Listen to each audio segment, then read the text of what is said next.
Hey everybody, I'm Clint Arthur, and it is my privilege to be the leader of your experience of the last year of your life. And I hope you're having fun so far. I hope you're getting a lot out of it. This week I have a huge topic of personal exploration for you. It's so huge that one of my mentors, Mark Victor Hansen, wrote an entire book about just this topic. But because the last year of your life is bigger than any one topic, it's just a week of our program. But I'm sure it's something that you are going to continue to work on diligently and profitably for most of your life. I know I have been working on this topic for the better part of 11 years now. And here's how it all came about. When I moved out to Hollywood to pursue my dream of becoming a movie star and a filmmaker, like my idol Spike Lee, I focused on writing because everybody said writing is the best way to create power for yourself in Hollywood. You write a script that everybody wants and you can write your own ticket. Literally, you can write your own ticket in Hollywood. Yeah, well, okay. So part of being a Hollywood screenwriter is that I got myself an agent, because the way it works in Hollywood is the writers write the scripts and then they give it to their agent or manager and or attorney, and those guys make the deals with the studios. So here I was, graduate of the Wharton Business School. I create my product and I give it to the agent for marketing, right? Okay, well, that's the problem, because I did that for 10 years and I was waiting for other people to do for me. And unfortunately, I have learned from hard-fought experience that people don't want to do shit for you. People don't want to do anything for anybody except themselves. Yeah. Unless you pay them a ton of money, and even then they don't want to do it for you. Now, you say, well, what about, how's Hollywood working? How are all these people like selling all these deals in Hollywood? Well, yeah, they sell the deals, but they're really not doing it for the clients. They're doing it for their own egos. That's just a little secret I've got for you. Any case, I was lucky enough to hook up with a business coach, life coach by the name of Paul Roth of Roth Methods. And after a few months of working with Paul laid down the law with me. He said, look, Clint, I don't want you to do any project unless you have total control and total responsibility for the project. But what about my movies? What about the movie idea of this? What about this project? What about that? Clint, I don't want you working on anything unless you have total control and total responsibility. That's what he said, that's what I agreed to, and that's when I changed my life. Because ever since then, anytime I've had any kind of shared responsibility, okay, for many years, all I did was only my own thing. I never did anything with anyone else. I had total control. I only did my own thing, and I made stuff happen. That's how I started getting ahead in my life. That's how I made my first real money. That's how I bought my first house. I had full responsibility. I bought a little fixer-upper in a lousy neighborhood, a slum neighborhood, and I fixed up that house. I had total responsibility for that project, and I made it happen. And because I had total control and total responsibility for that little fixer-upper, I was able to get it renovated, get it rented. I rented it out for several years, and then I sold it at a pretty substantial profit, and I was able to roll over those profits into what is today the land that I'm building my 5-unit little apartment complex on. And that complex is going to set me up for the rest of my life. Why? Because I've had total control and total responsibility for these real estate projects, and I'm the one who's had to make them happen, and nobody could screw with me, and nobody could stop me. That's one of my favorite mottos today. People try to stop me, but they can't stop me because I don't give them control and I keep all the responsibility to myself. It's like a mixed blessing. You have all the control, but you have all the responsibility, and you've got to live up to that responsibility. Now, let's contrast that with one of my friends, older than me. He didn't think buying one house and fixing it up was cool enough for him. He wanted to be a big deal. So he went in partnership on a 10-lot subdivision piece of property in a smaller city.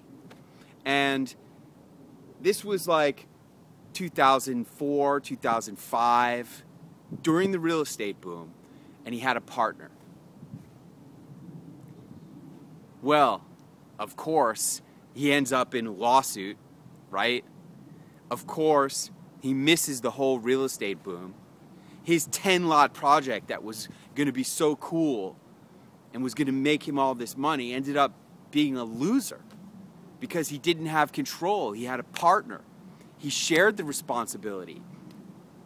He shared the control.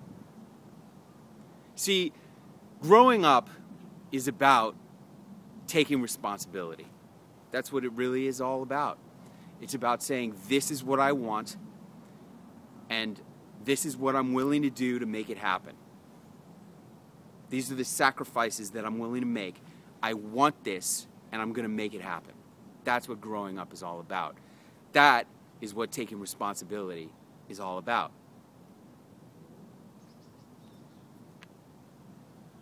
Now, this week, I want you to focus your attention on all of the times when you try to shift responsibility off your own shoulders and onto somebody else. Try to catch yourself doing that. I know I'm continually working at it.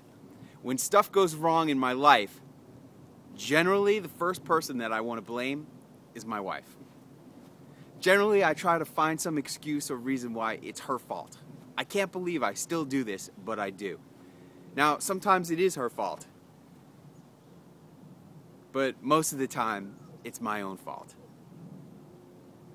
And that's the kind of realization that you need to get to this week and all during the rest of the last year of your life. You need to be focusing on where the fault really lies. You see, the fault lies not within our stars, but in ourselves. And the sooner that you realize that the fault lies within yourself, the sooner you're going to grow up. And the sooner you're going to get real about what's going on and what's not going on and why it's not going on in your life. If you could just get that out of this experience of the last year of your life, if you could just finally grow up and start to realize that, hey, this is the life that you want. If this wasn't the life that you wanted, you would do something to change your life.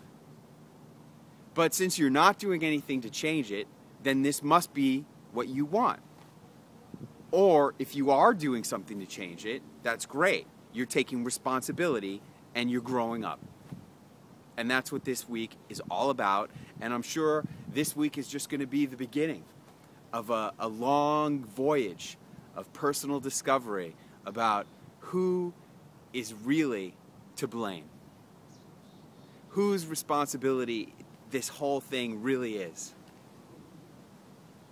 I think I'm looking at the person whose responsibility it is. Yeah, I'm looking at myself. It's my responsibility for my life, but I'm also looking at you. And it's your responsibility to take control of your life. So there's an exercise this week. I want you to take a fairly complicated recipe that you've never made before. And I want you to take full responsibility for every single thing in that recipe. If you can buy the ingredients at a farmer's market so that there's no processing, so that there's no packaging, that's even better. If it involves a chicken, if you can actually go to a live poultry place and select the chicken at the very least, That would be really good. Select the live poultry. That would be really good. Take responsibility. Take full responsibility for this week's assignment of creating the meal. If you can go to a farm and actually slaughter the chicken yourself, well, you get extra credit for that. If you're willing to go that far and take that much responsibility, that much personal responsibility, send me a photograph and I'll send you a special bonus because you deserve extra credit for that. Yeah, that's a tough one. So many people, most of us, we don't want to take responsibility for what's going on. We don't want to think about what that hamburger is. We don't want to think about what that Kentucky Fried Chicken really was. We just want to stuff our face. But if you're willing to take some serious responsibility for what you're doing in your life and finally grow up and finally get real about what your food source is, I will definitely be happy to give you some extra credit. Email it to me, clint@thelastyearofyourlife.com.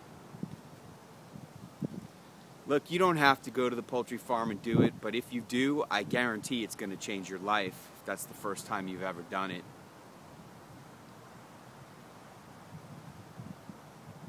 And I guarantee it's going to be an amazing experience for you. At the very least, going to the farmer's market or the live poultry store and selecting the chicken, that's going to be a huge thing for you, to take the responsibility for where your food is coming from into your own hands. Think about the settlers who would settle the Great Plains of the United States. You think they were going to the supermarket and buying a package of Purdue Rocky Mountain drumettes to make chicken wings out of? No, I don't think so. They would go pick a chicken and take it out in the back with an axe and take responsibility for their meal. Because if they didn't do it, everybody would go hungry. Yeah, that's growing up.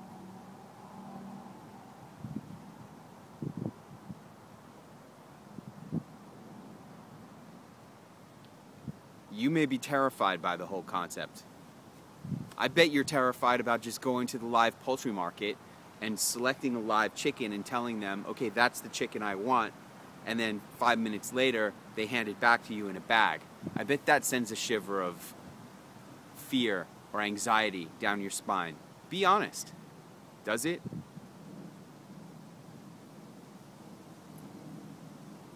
If it does, all the more reason why you need to do it.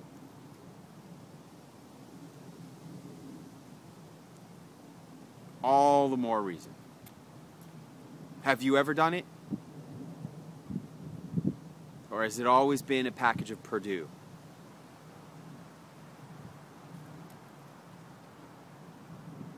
Personal responsibility. Hey, it's time to finally grow up. And I know you can do it this week. Because this is the key week in the last year of your life. And in the last year of your life, anything is possible.